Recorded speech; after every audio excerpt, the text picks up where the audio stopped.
राम राम दोस्तों, सुपरदारी सीता दुबे के चैनल में आप सभी का स्वागत है।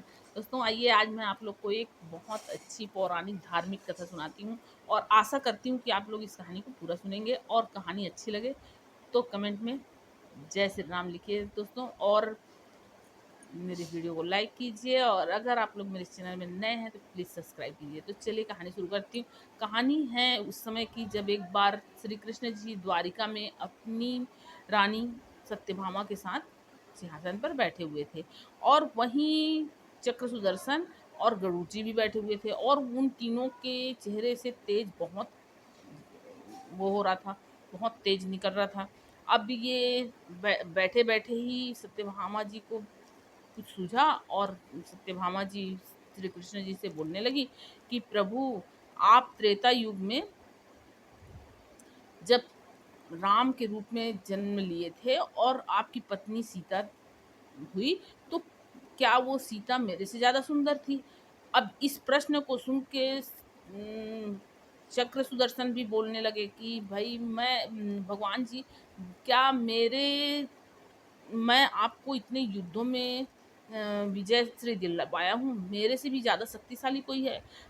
तो गरुड़ जी भी बोलने पूछने लगे कि भगवान, क्या इस दुनिया में मेरे से भी ज्यादा तेज गति से उड़ने वाला कोई है? अब कृष्ण भगवान को समझ में आ गया कि इन तीनों को अपने अपने बल पे और सुंदरता पे अहंकार हो गया है। तो प्रभु श्री कृष्ण जी सोचे कि इनके अहंकार को तोड़ना जरूरी है।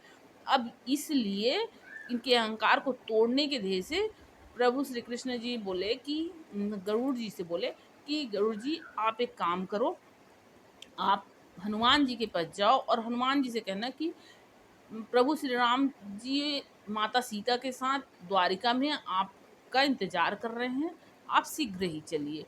अब गरुड़ बोलता है ठीक है भगवान, मैं तो जा रहा हूँ, चले जाते हैं। अब वो जाके और इधर चक्र सुदर्शन को बोलते हैं कि देखो चक्र सुदर्शन, तुम भवन के मतलब महल के द्वार पे खड़े रहना और किसी को भी मेरे आज्ञा के बिना प्रवेश मत करने देना। चक्र सुदर्शन द्वारपाल बन के खड़े हो जाते हैं और फिर सत्यभामा को बोलते हैं भगवान कि तुम सीता के जैसे पूरा श्रृंगार करके और आओ, और अपना राम का रूप ले लेते हैं।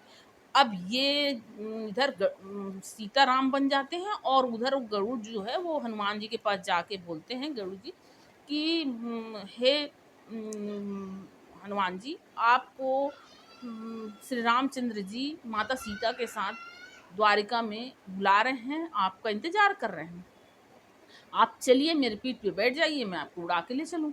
तो हनुमान जी बोलते हैं कि मैं आ जाऊंगा, आप चलिए। अब गरुड़ वहां से निकलते हैं और सोचते हैं ये बूढ़ा बानर पता नहीं कितनी देर में आएगा। खैर, मैं तो अपना काम कर दिया, मैं चलता हूँ, ऐसा सोच के वो द्वारका की तरफ चलने लगे। अब वो जब वहां द्वारिका पहुंचे तो क्या देखते हैं कि हनुमान जी तो उनसे पहले ही वहां पर बैठे हुए हैं। तो गरुड़ जी का तो घमंड टूट गया। लेकिन अब चक्र सुदर्शन से पूछे भगवान जी कि तुम ये बताओ कि तुम द्वार में खड़े थे और तुमको मैं बोला था कि तुम किसी को बिना मेरे आज्ञा के प्रवेश मत देना। और हनुमान जी से पूछे कि हनुमान जी, क्या तुमको किसी ने रोका नहीं? हनुमान जी बोले कि मुझे माफ करना भगवान जी, मुझे रोके चक्र सुदर्शन जी, लेकिन मेरे को आपसे मिलने के लिए कोई रोके तो मैं सहन नहीं कर सकता, इसलिए मैं इनको अपने मुंह में दबा लिया और आ गया। अब ये जब चक्र सुदर्शन को उगले तो चक्र सुदर्शन का भी चेहरा धूमिल हो गया और नीचे हो गया, सर झुक गया। अब उसके बाद हनुमान जी कृष्ण जी से कहते हैं कि प्रभु, आज आप किस दासी को अपने बाजू में बैठा लिए हैं? माता सीता की जगह पे किस दासी को आप जगह दे दिए हैं? ये सुन के सत्यभामा का तो मतलब तन बदन में आग लग जाता है कि क्योंकि उनको तो अपनी सुंदरता पे बहुत घमंड रहता है। तो वो उनका भी सर झुक जाता है और फिर कृष्ण भगवान ये सब सुन के और मुस्कुराते हैं और मन में सोचते हैं कि इन तुम तीनों का घमंड तोड़ना आवश्यक था। इसलिए मुझे ये सब लीला करनी पड़ी, अपने मन में सोचते हैं। और दोस्तों फिर वो तीनों का घमंड टूट जाता है। तो दोस्तों ये कहानी का सार ये है कि कभी भी घमंड ना करें। क्यों? क्योंकि आज जो है वो कल नहीं रहेगा, ये निश्चित है। हर इंसान का समय बदलते रहता है, तो कभी किसी को अपने से कम ना समझें और किसी चीज़ के लिए अपने आप में घमंड ना करें। ठीक है दोस्तों? राम राम दोस्तों।